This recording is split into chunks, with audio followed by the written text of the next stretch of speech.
নমস্কার বন্ধুরা, আমি কইল আমার নতুন একটি ভিডিওতে সবাইকে অনেক অনেক ওয়েলকাম। দুদিন উনুনে রান্না করেছিলাম আর আজকে হাঁড়ি আর কড়াইটা কালিগুলো তুলে সুন্দর করে মেজে রেখে দিচ্ছি।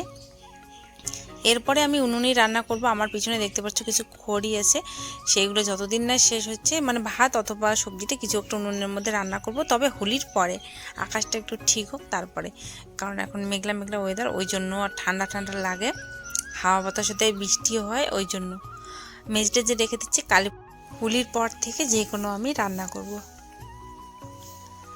এই দেখো আমার 12 হাত শাড়ি, এটা বোধহয় 13 হাত কি 14 হাত শাড়িটা ছিল, আমি কেটে নিয়েছি, ব্লাউজের জন্য কাপড়টা ছিল সেটা কেটে নিয়েছি।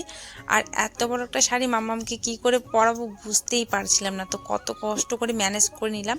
কারণ ওদের স্কুলে বলেছে আজকে বসন্ত উৎসব আছে, তো বলেছে লাল হলুদ কালারের শাড়ি পরে যেতে হবে। প্রথমে বলেছিল সবুজ, তারপরে এখন বলতেছে হলুদ। তো ভাবলাম যে ঠিকই আছে, এটাই পরিয়ে দিই মাম্মামকে। তো 12 হাত শাড়ি অনেকটা কষ্ট করে পরিয়ে দিলাম এইটুকু বাচ্চাকে। আর মানে আমার তো হলুদ কালার শাড়ি আছে, সবুজ কালারেরও আছে।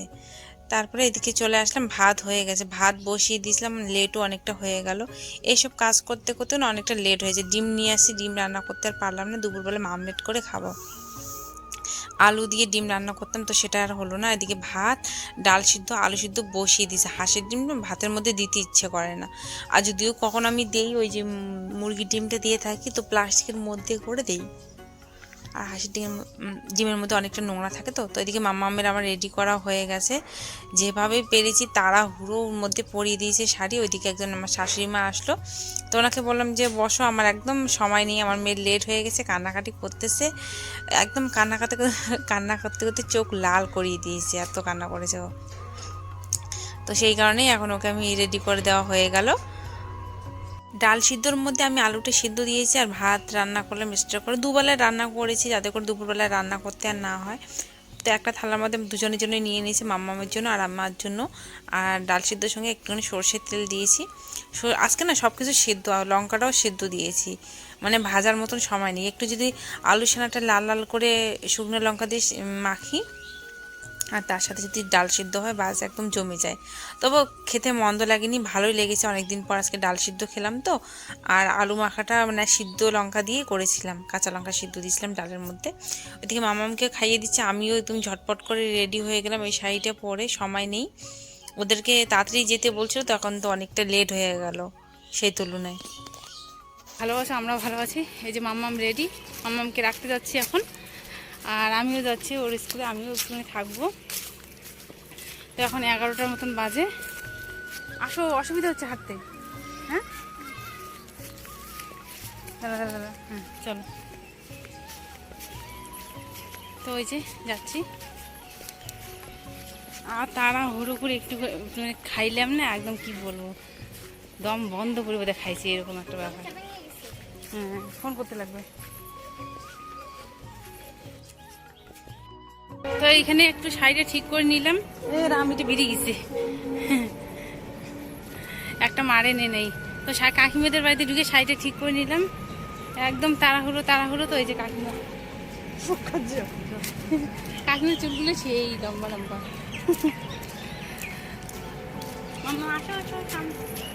ও নাকি হাঁটতেই পারতেছে না, পা ব্যথা করতেছে। মাম্মামের স্কুলে হলো বসন্ত উৎসব, তো কাকিমার মেয়ে আগেই চলে গেছে, ও তো 10টার সময় রেডি হয়ে ফোন করেছিল, আর ওই কথা শুনেই মাম্মাম কান্না করা শুরু করছে, মা মানে পাখি একদম রেডি হয়ে গেছে, আর আমার এখনও কিছুই হলো না। মানে ও গেছে 10টার দিকে, আমরা গেছি 11টার দিকে, এই হলো ব্যাপার। তো একজন কাকা শ্বশুর যাচ্ছিলো, ওনার টোটোতে উঠে পড়লাম। উঠে মানে পাশেই, বেশি দূর না, তবে মাম্মাম না শাড়ি পরে হাঁটতে একটু অসুবিধা হচ্ছিলো, ওই জন্যই। তো ওই যে পাশেই বসছে আমার মাম্মাম, মানে এত বড় একটা শাড়ি, তার মধ্যে শাড়ি পরে তো বাচ্চা মানুষ তো আর হাঁটতে পারে না, আমাদেরই মাঝে সাঝে অসুবিধা হয়, মানে যেমন সবসময় না বাড়িতে নাইটি পরে থাকি, সারাদিন শাড়ি পরে থাকলাম তো একটু অসুবিধা হয়, এই ব্যাপার। তো চলে আসলাম এই যে স্কুলে, এখানে হবে নাচ গান, ওদের স্কুল থেকে নাচ শেখালো, শেখাচ্ছে কয়দিন ধরে। তারপরে যে বাচ্চাগুলোকে মেসিং করে করে পরে আসতে বলছে শাড়ি। তো এই দেখো হলুদ পরে আছে, ওইদিকে মামাম বসে গেছে, ওই যে চিৎকার করতেছে যেটা হাত দুটো দিয়ে, ওইটা হলো কাকিমার মেয়ে। তারপরে এখানে আরও অনেক বাচ্চা আছে যাদেরকে যেমন যেমন শাড়ি পরতে বলছি সে সেরকমই পরছে। কাউকে বলেছে সবুজ, কাউকে বলেছে লাল পাড় শাড়ি, মানে এরকম করে বলে দিয়েছে। তো এই যে এখানে এসে গাছ আছে, গাছের নিচে আমরা বসে পড়েছি, আর এদিকে পাশে রাস্তা। তো আমি বসছি এদিকে, এদিকে কাকিমা আছে, এদিকে আরো অনেক লোক আছে, এদিক ওদিক লোক তো আছেই। চলো তোমাদেরকে দেখাই।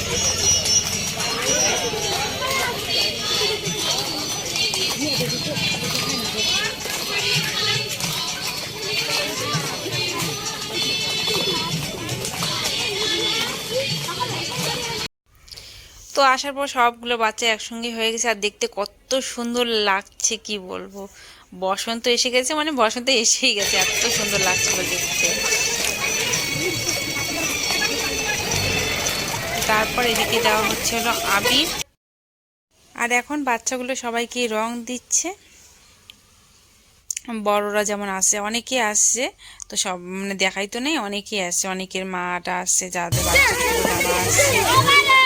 তো এদিকে একটা পাশে দিদি ছিল, ওই যে পাশে দেখতে পাচ্ছ, চিনি না, তবে পাশে বসছি, এটাই একটু কথা বললাম, ওনার ছেলে আসছে।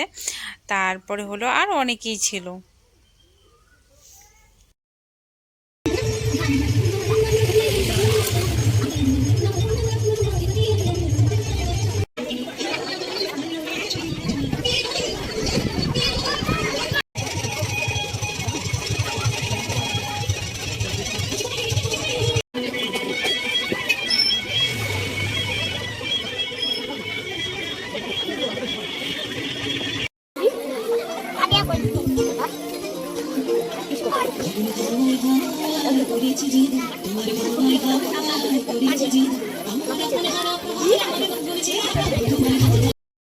তো এই দেখো মাম্মাম ওইদিকে ডান্স করতেছে। তো ওদের হয়ে গেলে তারপরে আমরা চলে যাবো, মানে তারপরে শেষের দিকে। আর দিকে চলে আসলাম এখন মাম্মাম দেখতে, ও মাথার মধ্যে ফুল দিয়ে দিছিলাম, তো ফুল একটা জানি না কোথায় হারিয়ে ফেলছে, তাই বলতে আসলাম যে মা ও ফুলটা দেখো তো, এতগুলো লোকের মধ্যে আর কোথায় পাবে। তো এই যেখানে বসে আছে, ওকে বললাম যে একটা হারিয়ে ফেলছে আর একটা মাথার মধ্যে আছে। তো হাঁটাহাঁটি করতে পড়ে গেছে, চুলগুলো যেহেতু ছোট ছোট না, ওই জন্যই। তো আর কতক্ষণ থাকি, অনেকক্ষণই হয়ে গেলাম, আর এখন যাব হলো আমরা বাড়িতে। তো বাড়ি বেরিয়ে পড়েছে, রাস্তার মধ্যে প্রচুর ভিড়, সবাই এতক্ষণ এখানেই ছিল না, তো এক সময়ই তো সবাই বাড়ি যায়। বাপ রে বাপ,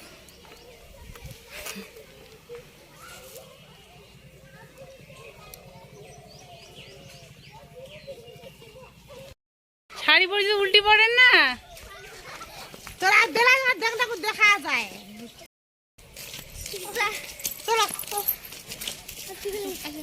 আরে বসির জন্য আসিল। বাড়িতে খোলা বসে এই শাড়ি কত করে কইছে দিচ্ছে?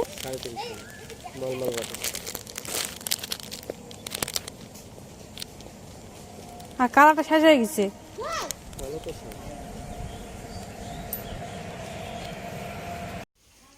তো আমার কাছে সেরকম সুতি শাড়ি নেই, তো সুতি শাড়ি বলতে বাটি প্রিন্টের যে সুতি শাড়িগুলো হয় সেটাই নিতাম।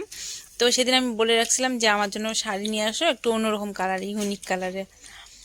তো সেই জায়গায় গিয়ে আজকে শাড়ি নিয়ে এসে ডাকছিল, তো কালারগুলো আমার পছন্দই হচ্ছিল না। আর মাঝে মধ্যে না সুতি শাড়িও লাগে, যেমন আজকে স্কুলে গেলাম, কখনো স্কুলে যাব বা কোথাও যাব, একটু দরকার পড়লো হুটহাট করে, তখন সুতি শাড়ি পরে গেলে ভালো লাগে সব জায়গায়। তো বাড়িতে ওই যে দোকানদারটা আসতো, মানে প্রয়োজনীয় দুই একটা জিনিস নিলাম, আর একটা শাড়ি নিতেছিলাম, শাড়িটা নিলাম না, সেরকম কালার পছন্দ হচ্ছিল না। তো এই দেখো এখানে আসার পথে লেবু একটা নিয়ে আসলাম, এটা নতুন লেবু তো সেরকম একটা রসটা হয়নি, তবু আর কি দিব মাথায়, এটা আর ডিম মাথার মধ্যে দিব। অনেক কয়দিন দিকে দিতে যাচ্ছে বলে দেওয়া আর হচ্ছে না, তো মানে লালচে লালচে হয়ে গেছে চুলগুলো, তার জন্য ভাবলাম যে একটু হেনাটা দেই। ঘুম পাচ্ছে কিন্তু এদিকে আমার, মানে দুপুর দিকে ঘুমানো অভ্যেস তো, প্রচণ্ড পরিমাণে ঘুম পাচ্ছে, চোখ টান ধরতেছে, কিন্তু কালকে বানিয়ে রেখেছি, দিতেই হবে আমার আজকে। তো এই দেখো কালকে রাতে বানিয়ে রাখছিলাম, ডিম চলে যাচ্ছে আমার। তো হয়ে গেল, লেবুটা একদমই হয়নি, একদমই হয়নি।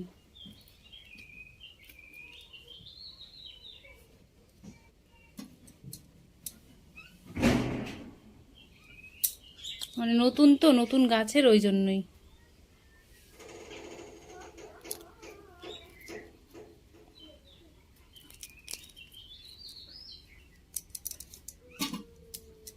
বেলা নেই, তবু হেনাটা আমি দিয়ে রাখবো, আর দেখি যদি শুকাবে আর কি, রৌদ্রু আছে তো শুকিয়ে যাবে। তো কেউ দেওয়ার মতন কেউ নেই, বলছিলাম কাকিমাকে, তো বলছিল যে আজ যাইতে ওদের বাড়ি, ভাবছি যে এতটা পথ যাবো হেঁটে হেঁটে। আর তারপর ভাবলাম যে না, নিজে নিজে যেভাবে দিই সেভাবে দিয়ে অভ্যেস করতে হবে, কারো ভরসায় কারো উপর নির্ভর করা যাবে না। কেউ একজন দিয়ে দিলে না ভালো হয়, আর না দিয়ে দিলে অসুবিধা হয়। আর বর তো আমার যেমন, ওকে যদি মরেও যাই বলতে বলতে কোনোদিন আমাকে এইসব কাজ করে দেবে না। অনেকেই দেখি, অনেকের বর, মামাম দুধ নিয়ে আসলে এদিকে, অনেকের বর দেখি যে মাথায় তেল দিয়ে দেয়, বেনুনি করে দেয়, এইসব তো আমার এখন স্বপ্ন, মানে বাস্তবে তো কোনোদিনও হবার নয়, কোনোদিনও করে দেবে না এই কাজটা। তো যাই হোক, সামনেটা দিলাম, পিছনটা কত দূর কী হয়েছে সেটা জানি না। তারপরে এদিকে চলে আসলাম শাকের বীজ ফেলতে। তো দেখো, মাথাটা তো ধুয়ে নিলাম, মাথাটা এত যন্ত্রণা করছে আর কি বলবো, সেই যন্ত্রণা করতেছে। তো একটুখানি চা বানিয়ে নিই, চা খাবো, সেই যন্ত্রণা করতেছে। সারাদিন এই পরিশ্রম করা, তারপর এখন হলো রান্না করতে হবে রাত্রিবেলা। তো সেটা পরে কথা, একটু চা বানিয়ে একটুখানি শোবো।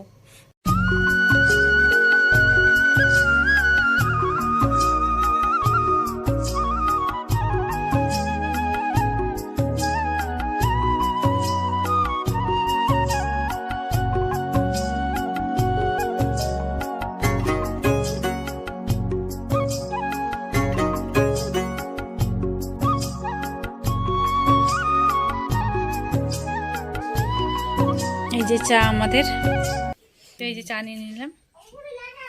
চলো তাহলে আজকের ভিডিওটা এই পর্যন্ত। ভিডিওটি কেমন লাগলো কমেন্টে জানিও, যদি ভালো লেগে থাকে লাইক কমেন্ট শেয়ার করে দিও। চ্যানেলে নতুন হয়ে থাকলে চ্যানেলটি সাবস্ক্রাইব করে আমার পাশে থেকো। সবাইকে শুভরাত্রি।